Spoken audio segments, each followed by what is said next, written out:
Hai, Assalamualaikum, ini aku Bidendea dan kali ini aku bakal ngebahas tentang VBAC atau VBAC.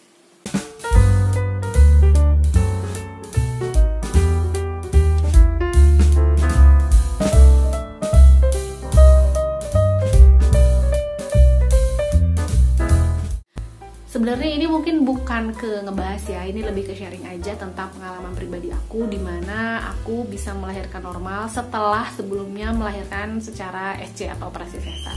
Oke, jadi aku mau cerita dulu, anak aku tuh ada dua. Yang pertama itu lahir pada tanggal 18 April tahun 2019 kalau nggak salah ya. Pokoknya 3 tahun deh sekarang umurnya.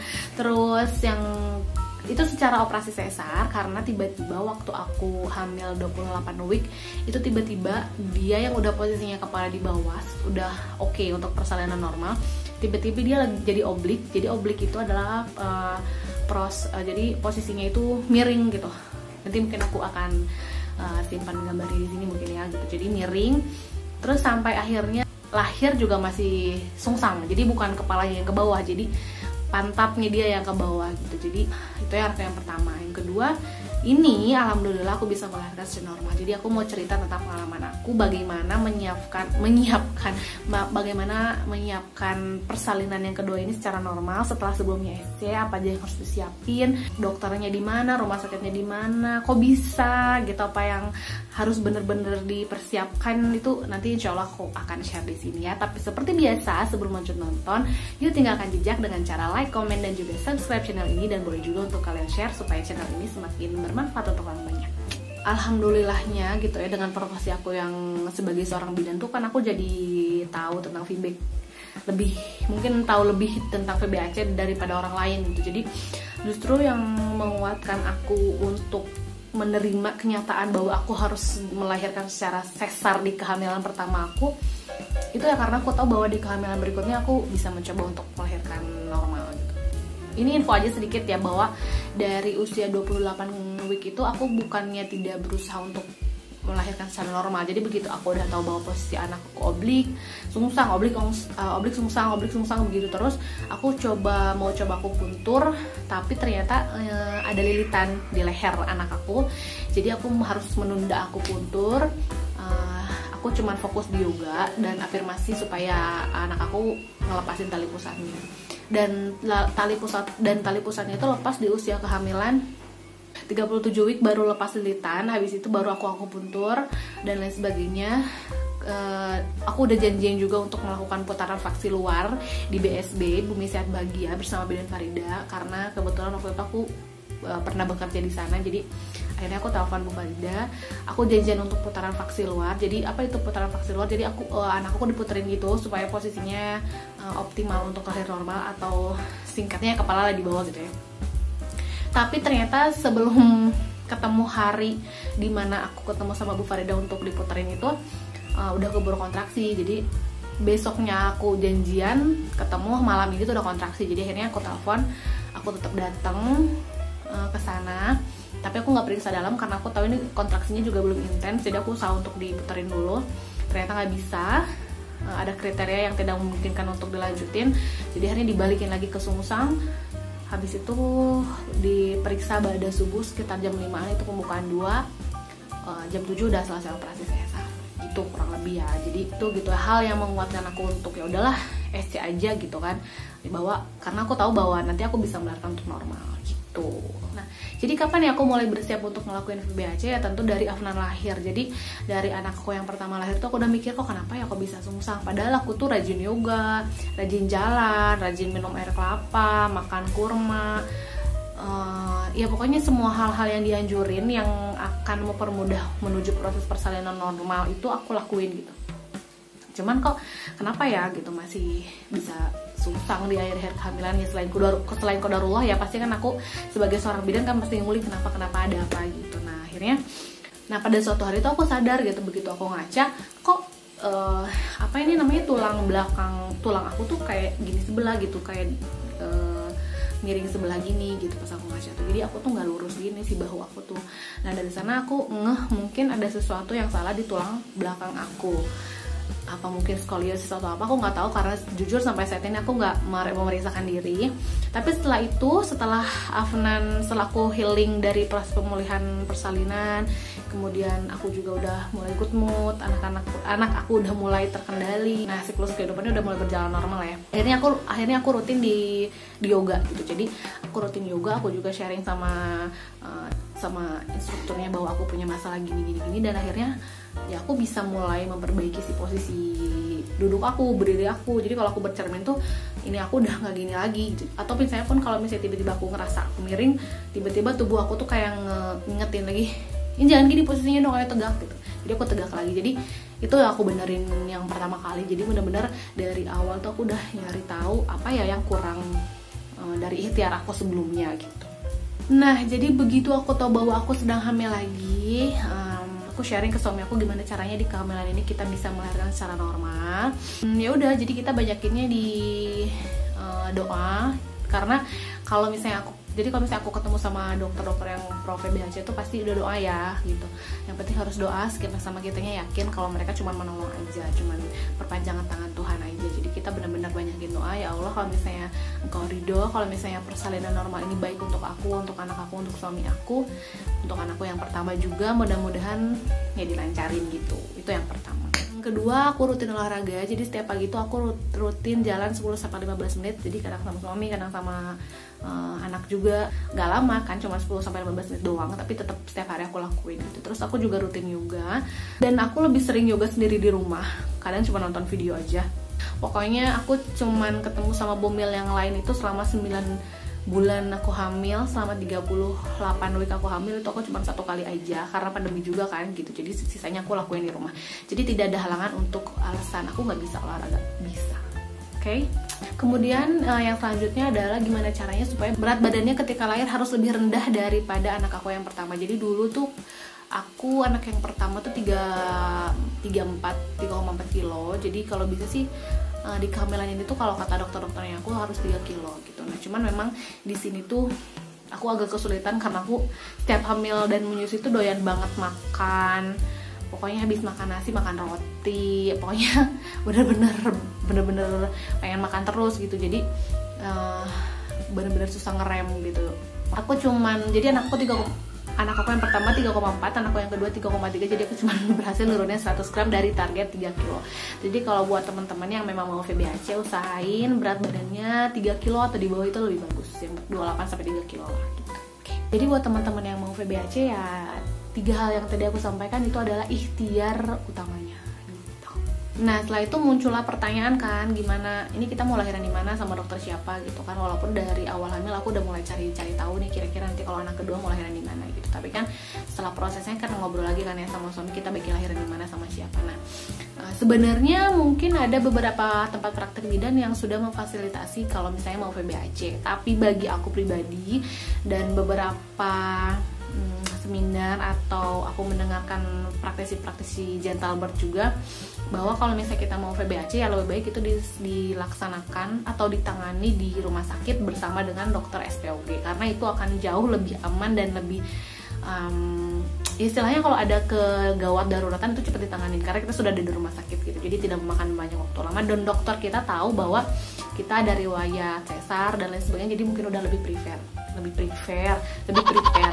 Ada beberapa dokter yang sudah aku tandain. Pokoknya ada beberapa dokter yang udah aku incar, aku jadikan pilihan sebagai tempat persalinan. Ini kalau dari klinik ya, ada klinik Harapan Keluarga di Pasir Salam. Mungkin nanti klinik-kliniknya aku akan taruh di sini.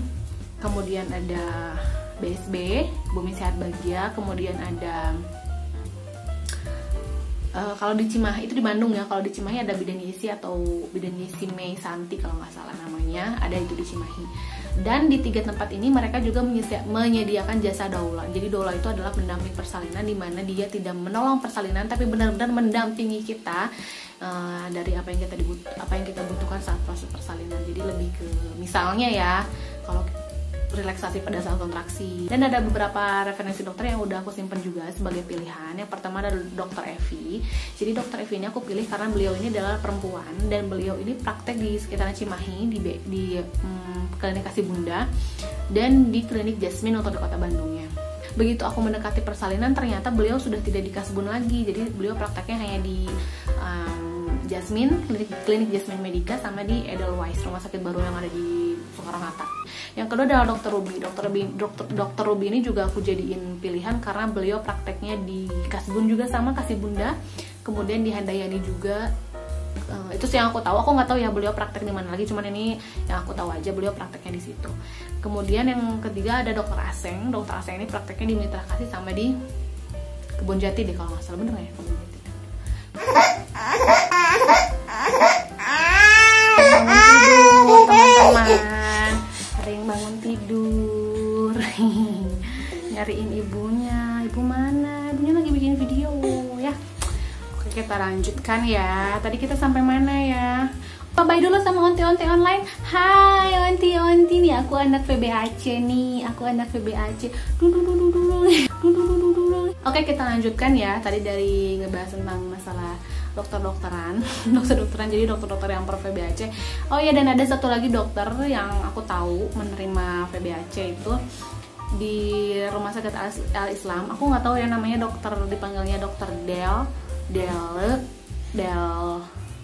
I'm sorry, aku benar-benar nggak tahu karena belum pernah ketemu dan nggak pernah kesana juga. Tapi yang aku tahu dari beberapa referensi, baik itu tulisan atau maupun testimoni, katanya beliau juga menerima VBAC. Jadi mungkin bagi teman-teman yang dekat dengan Rumah Sakit Al Islam, boleh langsung cross check ke rumah sakitnya ya. Gitu.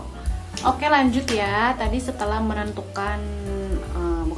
setelah memilih beberapa dokter dan rumah sakit yang kira-kira akan kita pilih untuk tempat persalinan, selanjutnya kan kita tinggal menentukan ya gitu pada persalinannya nanti kita pada akhirnya akan gimana gitu. Nah, kalau untuk aku pribadi mempertimbangkan yang pertama jarak dari rumah, kemudian karena udah ada anak yang pertama juga, jadi supaya kalau tiba-tiba pembukaannya besar itu lebih cepet, kemudian gak macet-macetan juga, kemudian sudah ada anak juga, jadi kalau udah ada kontraksi itu kalau misalnya rumah sakitnya dekat, kita bisa tinggal nganterin anak misalnya titipin ke mertuaku, kemudian aku bisa ke rumah sakit, jadi jaraknya deketan gitu.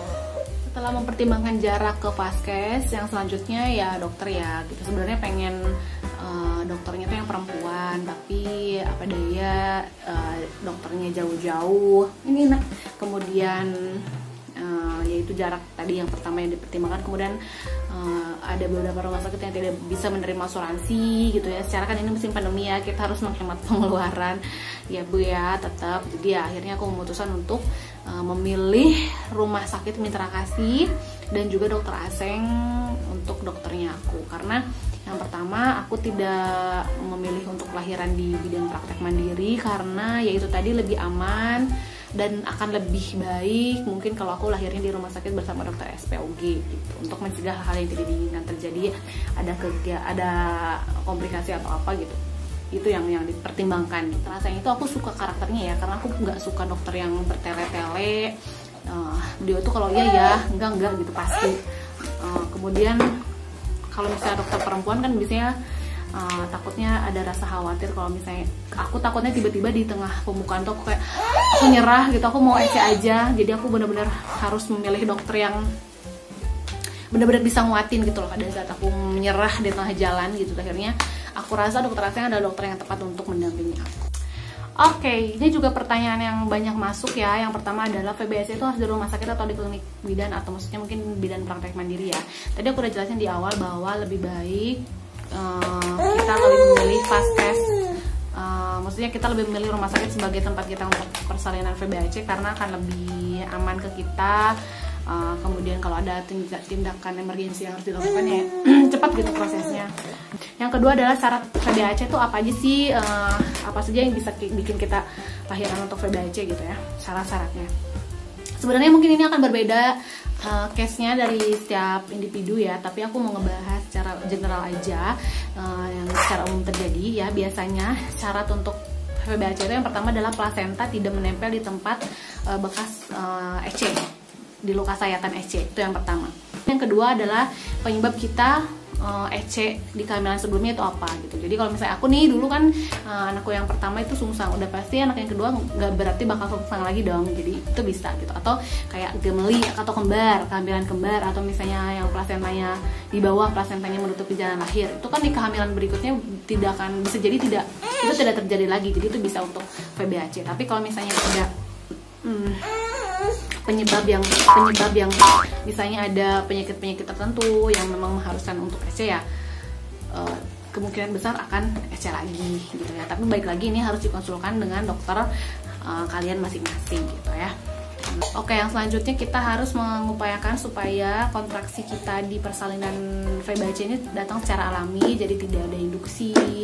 Pokoknya sealami mungkin, makanya ikhtiar tadi supaya kita berat badan anak yang pertama itu tidak lebih dari 3 kilo, kemudian kita harus rajin jalan, yoga dan lain sebagainya, itu ya untuk ini gitu, supaya kita tidak supaya kontraksinya cepat datang secara alami juga, supaya tidak perlu diinduksi juga, jadi supaya lancar lahirannya. Tidak boleh ada tindakan induksi. Oke. Tapi buat teman-teman yang mau ikhtiar gimana caranya merangsang kontraksi ini secara alami, teman-teman bisa treatment kalau di Ibu Abi namanya ada induksi alami, jadi pakai moksa, pakai masas. Jadi itu bisa dipilih sebagai alternatif. Oke, jadi yang tidak boleh itu adalah obat kontraksi yang diperoleh melalui obat-obatan. Tuh, oke. Jadi kalau pakai moksa, akupuntur, akupressure itu boleh. Jadi kalau ada pertanyaan aku lebih memilih EC atau persalinan alami, tentu saja aku akan memilih persalinan alami, karena yang pertama itu ada persalinan alami, maksudnya persalinan normal. Karena persalinan normal itu yang pertama adalah fitrahnya kita sebagai seorang perempuan dan seorang muslim, itu yang pertama. Yang kedua dari segi recovery itu juga lebih cepat, walaupun mungkin sekarang itu ada metode ERAX dan lain sebagainya yang mungkin akan bisa mempercepat penyembuhan juga, tapi yang pasti kan di dalamnya kita nggak tahu ya. Karena aku juga tipe kalau orang yang pengen lebih dari 2 anak, 3 atau 4, jadi aku pasti akan memilih persalinan normal lagi, karena ya itu aku ingin aku banyak anak gitu. Jadi kalau misalnya di EC kan harus dijatah ya, ini cuma boleh 2 atau boleh 3 gitu. Sementara aku pengen memperbanyak keturunan, jadi aku lebih memilih untuk persalinan normal.